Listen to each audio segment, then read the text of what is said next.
6번 경기를 치르면서 올해가 제일 좀 감동적인 해가 아닌가라고 생각해요.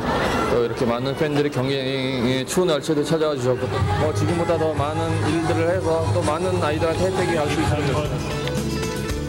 모두 다 어렵다 하는 2008년의 성탄절날 녹색 잔디에서 펼쳐진 한판 승부는 꼭 이겨야만 하는 그들만의 리그가 아니라 우리 모두가 주인공인 사랑과 나눔의 장이었습니다.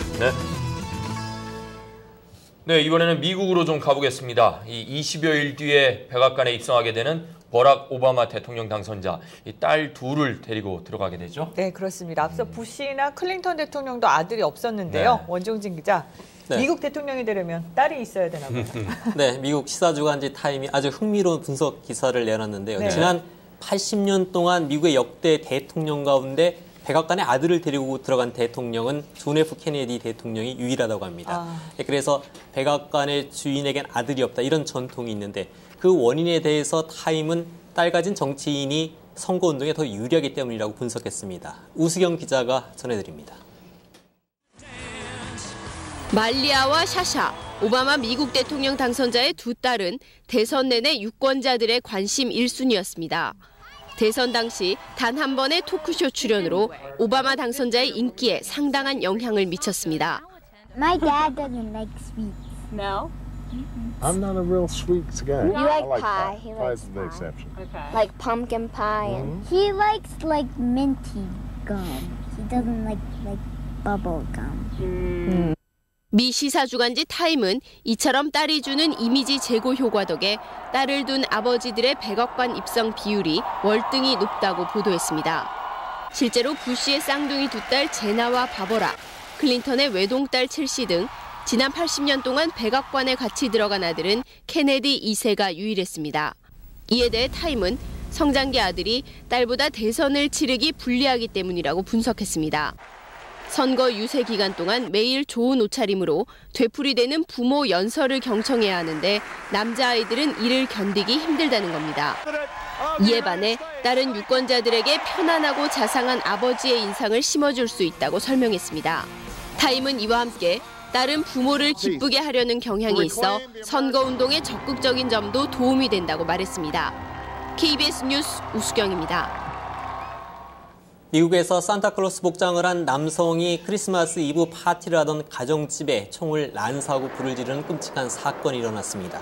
40대 남성이 산타 옷을 입고 로스앤젤레스 인근 주택에 나타나서 권총을 난사하고 불을 질러서 파티를 즐기던 일가족 3명이 숨졌고 3명이 다쳤습니다.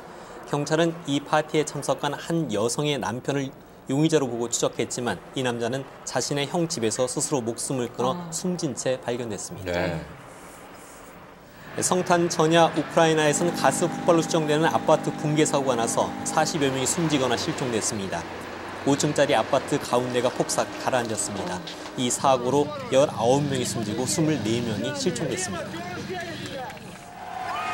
서아프리카 작은 나라 기니의 대령 출신 대통령에 이어서 대위 출신 대통령이 취임할 예정입니다. 대령 신분으로 무혈 쿠데타에 성공해 24년간 기니를 통치한 콩테 대통령이 지난 22일 지병으로 숨지자 쿠데타를 일으킨 카마라 데이가 자신이 새 대통령이라고 선언했습니다. 운신 중이었던 총리도 투항했습니다. 네, 연말에 가족들과 함께 공연이나 전시나들이 어떨까요? 네, 올 한 해를 보내는 문화가 소식을 정성호 기자가 정리했습니다. 작곡가 김영석과 가수 김조한, 하림, 그리고 하모니카 연주자 전재덕이 꾸미는 무대. 현란한 춤은 없지만 발라드에서 월드뮤직까지 각양각색의 음악을 한 무대에서 즐길 수 있습니다. 4명의 뮤지션이 따로 또 같이 무대에 서고 이문세와 윤종신 등 맛깔나는 가수들이 참여해 연말 따뜻한 감성을 선물합니다. 신명난 사물놀이의 한 장면, 그리고 사다리로 초가집을 오르는 소년. 아이를 낳는 모정과 마주하면 아련한 향수가 떠오릅니다. 전통 한지인 닭종이를 이용해 10년째 우리 인형을 만들어 온 작가는 잊혀져가는 농경사회 풍경에 주목합니다. 또 한지의 색을 빼고 닭종이를 뜯어 붙이는 등의 기법으로 평면에서 펼치는 실험적인 회화도 함께 선보이고 있습니다. 그 감정을 추스리지 못해서 즉석에서 점을 통하고 그걸 1436년 조선 세종 때 왕세자의 둘째 부인 봉비는 궁녀와의 동성애가 발각돼 폐출당합니다.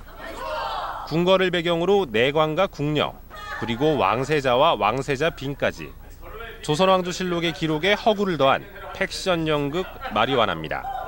얽히고 설킨 남녀 간의 욕망을 대담하게 유머를 곁들여 풀어냈습니다. KBS 뉴스 정성호입니다. 연휴 끝 찾아온 추위로 전국이 꽁꽁 얼어붙었습니다. 오늘 아침 서울의 기온은 영하 8.5도까지 떨어졌고 체감온도는 영하 15도 가까이 내려갔는데요. 낮에도 전국에서 체감온도는 영하에 머물 것으로 보여서 보온에 신경 쓰셔야겠습니다. 다행히 추위가 길게 가진 않겠고요. 내일 낮이면 풀릴 것으로 보입니다. 구름 모습 보시면 북서쪽에서 차갑지만 맑은 공기가 내려오면서 하늘은 대체로 깨끗한 상태입니다. 다만 지형적인 영향으로 울릉도 독도 지역은 북동풍이 불어 들어오면서 약하게 눈구름이 발달하고 있습니다. 오늘도 찬 대륙 고기압의 영향권에 들겠습니다. 따라서 전국에서 맑은 날씨가 이어지겠지만 울릉도와 독도에는 1에서 3cm가량의 눈이 예상됩니다. 현재 서울의 기온은 영하 8.5도, 대구 영하 4.2, 부산 영하 2.4도 등 제주를 제외한 전국이 영하권이고 한낮에는 서울과 춘천 0도, 대전 1도, 대구가 3도에 머물겠습니다. 물결은 동해상에 풍랑주의보가 내려진 가운데 3, 4m까지 매우 높게 일다가 오후부터 낮아질 것으로 보입니다. 내일 낮부터 기온이 영상으로 오르면서 추위가 풀리겠습니다. 다만 일요일 충청과 남부지방을 시작으로 다음 주 월요일에는 전국적으로 눈이나 비가 예상됩니다. 날씨였습니다.